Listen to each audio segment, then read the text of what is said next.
Welcome to DBMS course. In this session, we will discuss about uses of functional dependencies.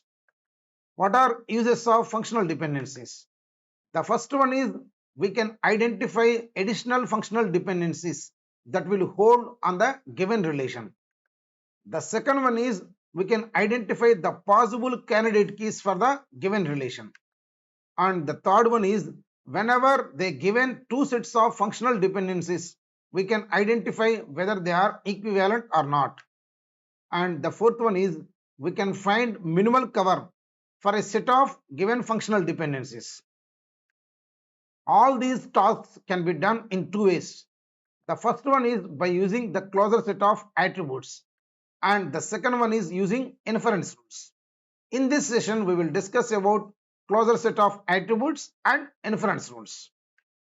The first one is closure set of attributes. What is a closure set of attributes?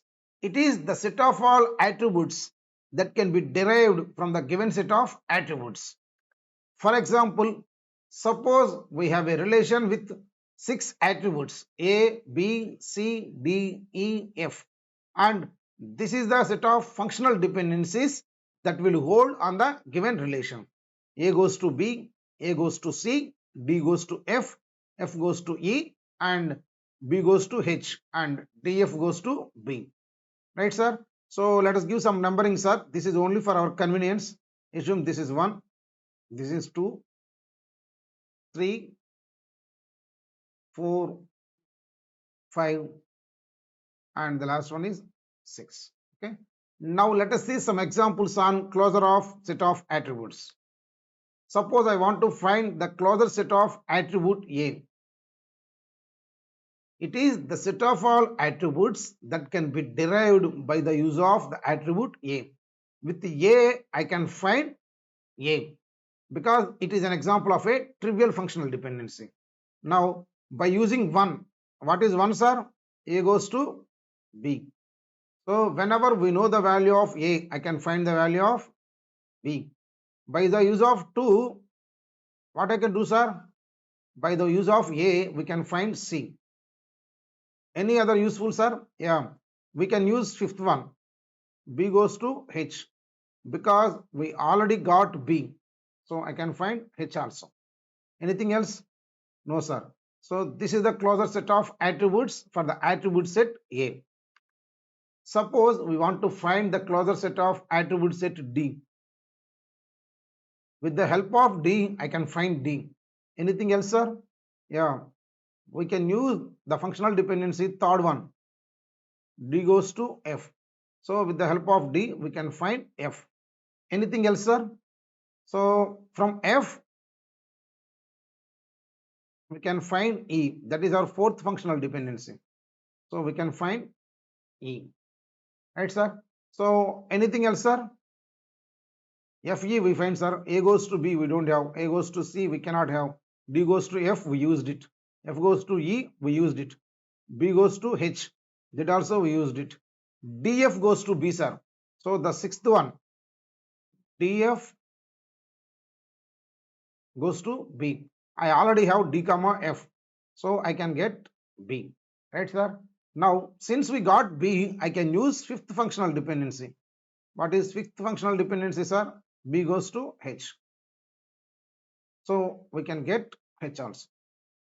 Right, sir? Then let us see one more example. The closure set of the set BC. With the help of B comma C, I can find B and C. Anything else, sir? With the B, by the use of fifth functional dependency. By the use of fifth functional dependency, we can identify H. Anything else? B, C, I think nothing is possible. So this is the closure set of attributes for the set B. Is that fine? Let us see one previous question on closure set of attributes. The following functional dependencies are given. AB goes to CD, AF goes to D, DF goes to F, and C goes to G. F goes to E and G goes to A. Which one of the following options is false? So we need to find the closures of 4 options are, and we need to verify which one of them is false. Okay. This is the set of functional dependencies they given. Let us give some numbering, sir, so that it will be easy for us.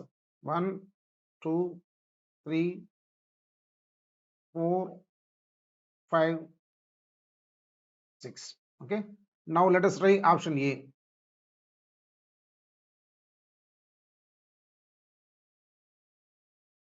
So in option A, what I need to find, sir? CF closer is equal to A, C, D, E, F, G. So let us try it, sir.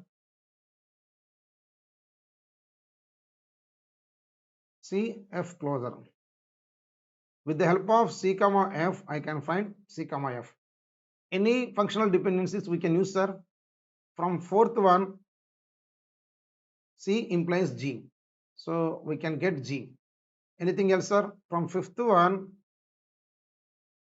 F goes to E. So we can find E also. Then I can use sixth one, that is G goes to A, because we already have G in our set. So we can get it, right? So anything else, sir? I think we can use second one also. A, F goes to D. We already have A comma F. So I can get D also. So we got all the 6 attributes. So option A is true, sir, but we need to find the option which is false. So let us try option B. What is option B, sir?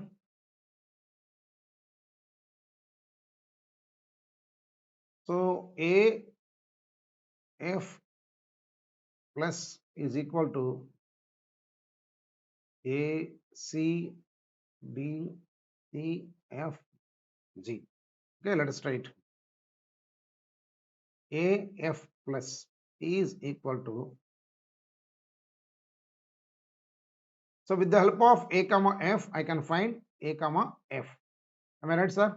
Now, can we use second functional dependency, sir? That is AF goes to D. Yes. So we can get D, right? Now, anything else, sir? With the help of F, I can find E. That is our fifth functional dependency. With the help of F, we can find E. So E also we can get it. Now, anything else, sir? AB we cannot use. AF we already used it. D comma E. Yes, we have D comma E. So I can do it. D comma E implies F, but F we already got, sir. Okay. Then C goes to G, but we don't have C. F goes to E. E already we have, sir. Then G goes to A, but we don't have G, sir. So these are the 4 attributes we can get by the use of A comma F, but they given 6 attributes. So this is not correct. So option B is our option. Is that clear, sir? If we have time, better to verify the remaining options also. So let us verify the remaining options also.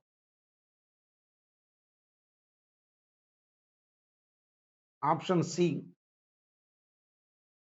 What is option C, sir? BG plus is equal to A, B, C, D, G. So let us try it, sir. BG. With the help of BG, we can find B comma G. So anything else, sir? So let us give the same numbering. 1, 2, 3, 4, 5, 6. Okay. Then with the B comma G, I think we can use directly the sixth one. G goes to A. So whenever I know G, I can find the value of A. Now we have A comma B, sir. I can use the first one. AB implies C comma D. Since we have the values of A comma B, I can find the values of C comma D. Hope we got all the 5. So option B is also true. That means it is not our correct answer. Okay. Then option D. What is option D, sir? AB plus is equal to A, B, C, D, G. right? So let us write the closure of AB plus is equal to, with the help of A comma B, I can find AB. Now with first functional dependency, what is that, sir? AB goes to CD. I can find C comma D. Then we can use the fourth one, sir. What is that? C goes to G. Since we have C, we can use it. I will get this one also. We got all the 5 attributes. So among the given options, option A is true, option C is true, option D is true. This is not true. So this is our correct answer. Is that clear, sir? The next one is inference rules, which are also called Armstrong axioms. The first one is reflexivity. If beta is subset of alpha, then alpha implies beta always holds on the given relation. For example, suppose we have a relation with 6 attributes A, B, C, D, E, F. Then the functional dependency AB implies B always holds because the right side is subset of the left side. This is reflexivity rule. The next one is transitivity. If alpha implies beta and beta implies gamma, then we can write alpha implies gamma. For example, suppose I know A implies B and B implies C. With the help of these two, we can say A implies C also holds in the given relation. The next one is argumentation. If alpha implies beta, then I can write gamma alpha implies gamma beta. That means we can argument or we can add gamma on both sides. For example, suppose we know A implies C, then on both sides we can add any attribute. So I can write DA implies DC, or if you want you can write BA implies BC. So this is about argumentation rule. The next one is decomposition. If alpha implies beta gamma, then I can split the rule into two. Alpha implies beta and alpha implies gamma.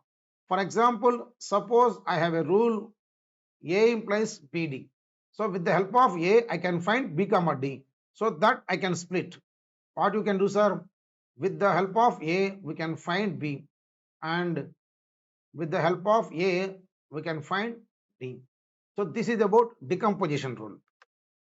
The next one is union, which is reverse of decomposition. Suppose we know alpha implies beta and we know alpha implies gamma. Then we can write alpha implies beta gamma. For example, suppose we know A implies D and we know A implies F. Then what we can do, sir? We can combine these two by writing A implies D comma F. This is about union rule. And the next one is composition rule. If alpha implies beta and X implies Y, then I can combine the left sides and the right sides. Okay. For example, with the help of A, I can find C. With the help of B, I can find D. Then whenever I know the values of A comma B, what are the values we can find, sir? I can find C and I can find D. So this is about composition rule. So this is about uses of functional dependencies. In next session, we will discuss how to find additional functional dependencies. Thank you.